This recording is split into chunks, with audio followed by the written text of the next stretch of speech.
what? Heat warning. Ang super mainit guys. Super talaga. As in, may ano dito. Heat warning. As in, para talagang nasa oven guys. Para kung nasa oven. Na binibake ka. Diba? Bake kiray. Same spot. Kaka-off ka lang guys.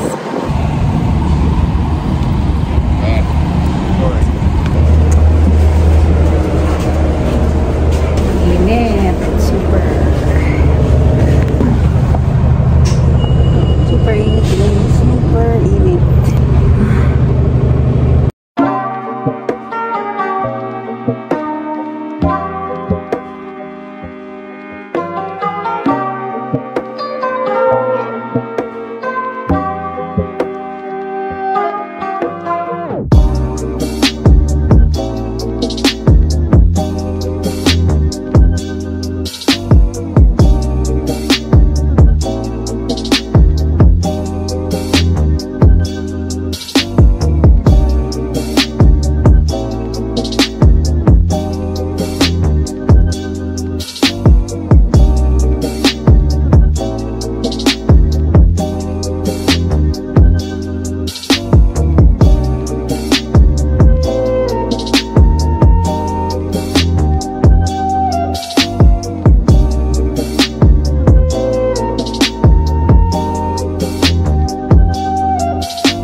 Hi guys, maayong gabi.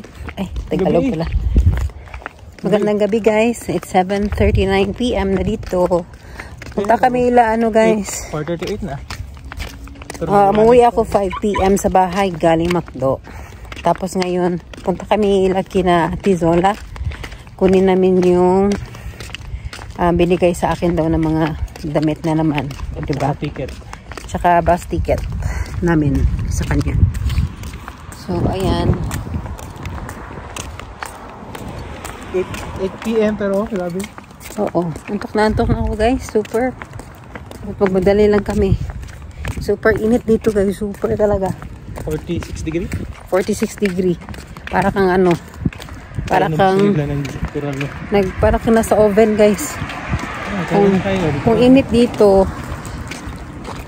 mainit naman talaga. Kung maginaw-ginaw na naman, ay lamig-lamig talaga. Ay naku, ang weird talaga ng Alberta. Lakad-lakad din kami dito sa neighborhood ni Ate Zola. Antok na ako guys. Tsaka napapasalamat talaga kami din guys kasi nahanap na yung aso namin. Nabanggit pa namin. Hindi ko nabanggit guys. Nawala yung aso ko isa. 11 sila, diba? Nawala yung isa. 12 sila. 12 sila. Nawala yung isa. Yan, lagi na magpay. Tapos, 3 days siyang nawala guys. Nagburadora talaga. Ito yung first time na. Nasaan ka, Bella? Asos eh ha? It's in my pocket, you know? Ang init. Ay, 7 ng gabi guys. 8 na pala. Tirik pa rin yung araw. 7:50 na. Sobrang ano na. Ano shortcut dali pero nakalimot ko. Ay, yun na. Ay, huwag ka na mag-shortcut. Baka ma-short ka. May lagyan mo. Makat ka pa. Short. Gubuan ba yung COVID ko kain? Nanghiya.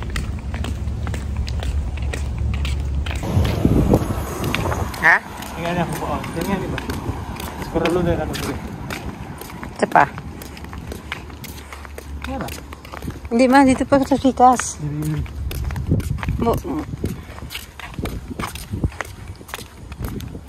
Ano, kasana na dito.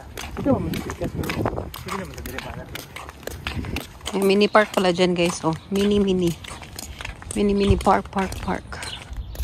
Yan oh. House for sale oh. House for sale. Balikan ko yan. Sus. Kada na ba? Kita ko nag-backyard. No? Kaning, ano siya? Sarap. By owner. Dali kani putik na. Ganda ng house guys oh. For sale. Oo. Pag mga ganyan guys, malaking ano yan, backyard. Backyard. Lapit na kami kay Ate Zola guys. Ay, hindi ko pala no. Yun naman. Ang ganda ng community dito guys. Super ganda. Gusto ko dito. Diba? Walang kain ng aso. Nalay, unggoy. Unggoy lang ako. Walang basura. Oh, wow, si Kiray. Naka-shorts. First time in Canada, naka-shorts. First time ko maligong malamig. First time, oh. Yeah. Init kasi, oy. Sobra yun. Sobra. Bisi ka dahi. Ano? Old car.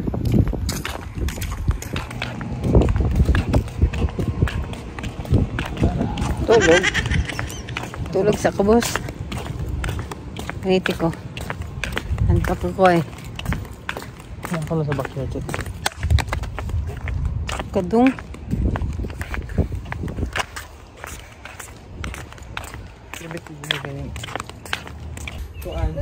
Wala na mabulaklak ni Ate Zola, oh. Ikaw rin nagkunan natin, nag-alaga din nila? Wow, kagwapo. Medyo i-vlog mo na niya yung mga bulak. Charot. Ako kay di man lagi ko maka-short sa gawas kay base na yung mga bee. Paakon. Ah, oo. O lagi po. Gabuha sa imo mga bulak, ti, oy. Di na siya humot. Asa humot? Humutan, gapag. I think kanang kanang Ganda na mabulaklak ni Ate, oh. kanang pinis. Ako, ato na pa ha? Kani? Oh. Wala ko kay balo kay Dili ka pa. Dali na magpatubuan ni, te. Oh. Naka Ate Zola kami, guys. Taga ano siya, taga Mangagoy. Taga Bislig. Oo, ganda ng flowers niya, oh. Diyan. So, rest. Pauwi na kami, guys. Chika-chika lang kami kay Ate Zola. Tapos, ito guys, may bit-bit na naman si Kiray. Plus our bus tickets from her. So, ayan. Yung diba guys, blessed kami dito sa mga friends namin. Mayroon na naman akong dalawang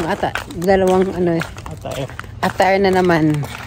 Tapos sabi niya guys, ay, nakalimut ko sa imo. Or sa Tagalog, nakalimutan kong sabihin sa iyo na hindi ka pala dapat mag-ano dito kasi mga wala dito. Hindi sila particular sa Dress.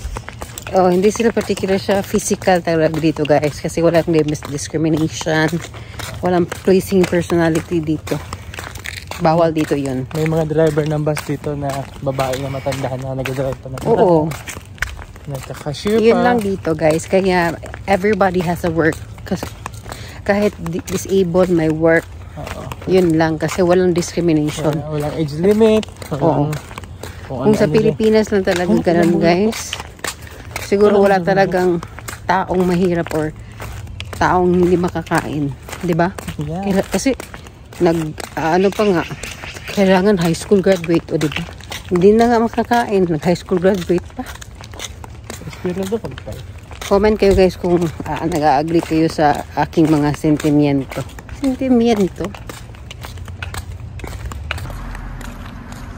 Ganda ng cloud formation.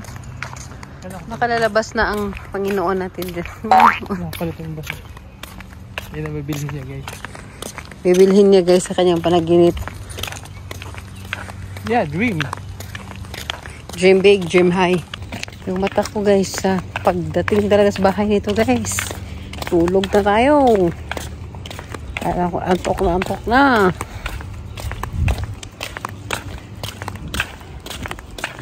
Ikaw na lagi ka dong.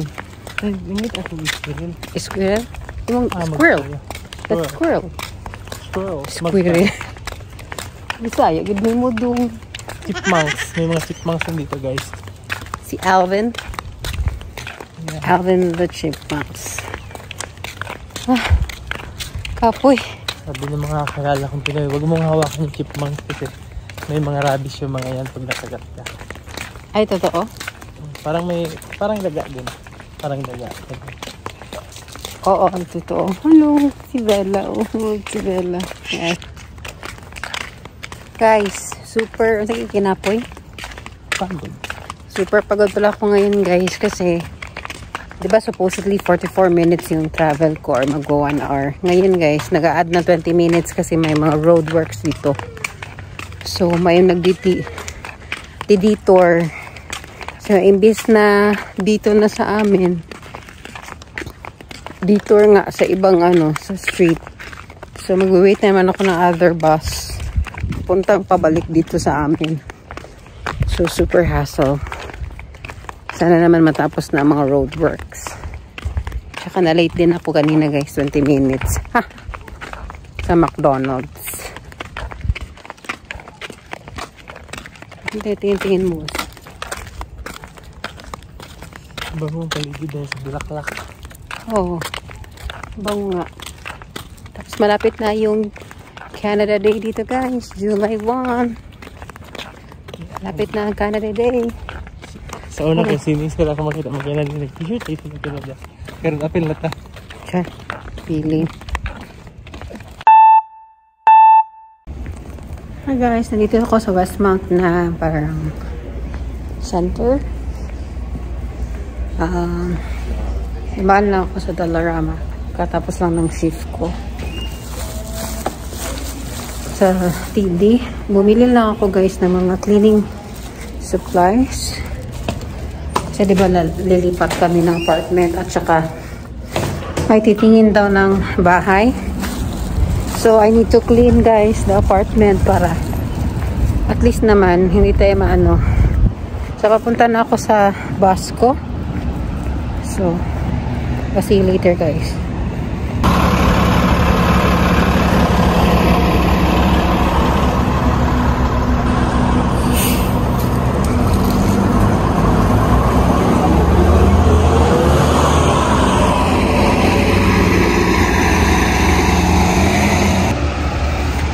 Guys, super init talaga. Grabe.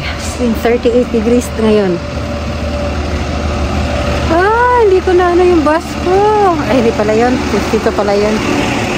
Hintayin ko lang bus ko, guys.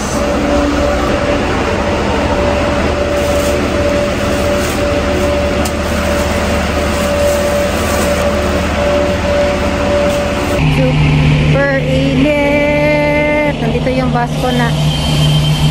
Sakay na ako guys.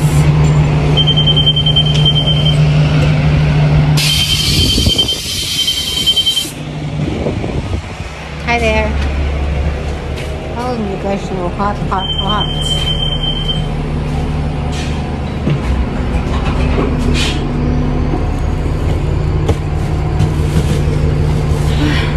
Super init guys. Super. Nakatapos ko lang ng shift ko. Tapos nung shift ko, luma ang bus na ito. So, medyo mainit siya. Yung mga bagong kon kasi may aircon. So, ito medyo wala. Oh my gosh. Dito ako sa na-side na to guys kasi pag nomarga na to, dito na side yung okay. At doon yung mainit. So, dito ako nakapwesto na agad.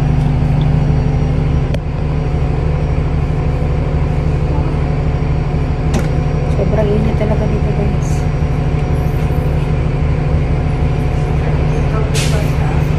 Everybody's like complaining. Everybody's complaining ngayon. Even mga puti. Naka-heat warning kasi dito. So super init. Imagine that. At ano dito, dry. Hindi, unlike sa Philippines, humid ba, mainit pero at least may ano.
Second bus, pwede Init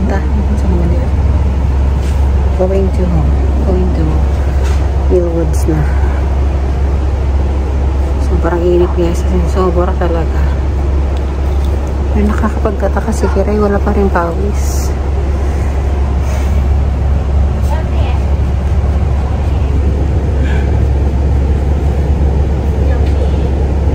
Walang aircon.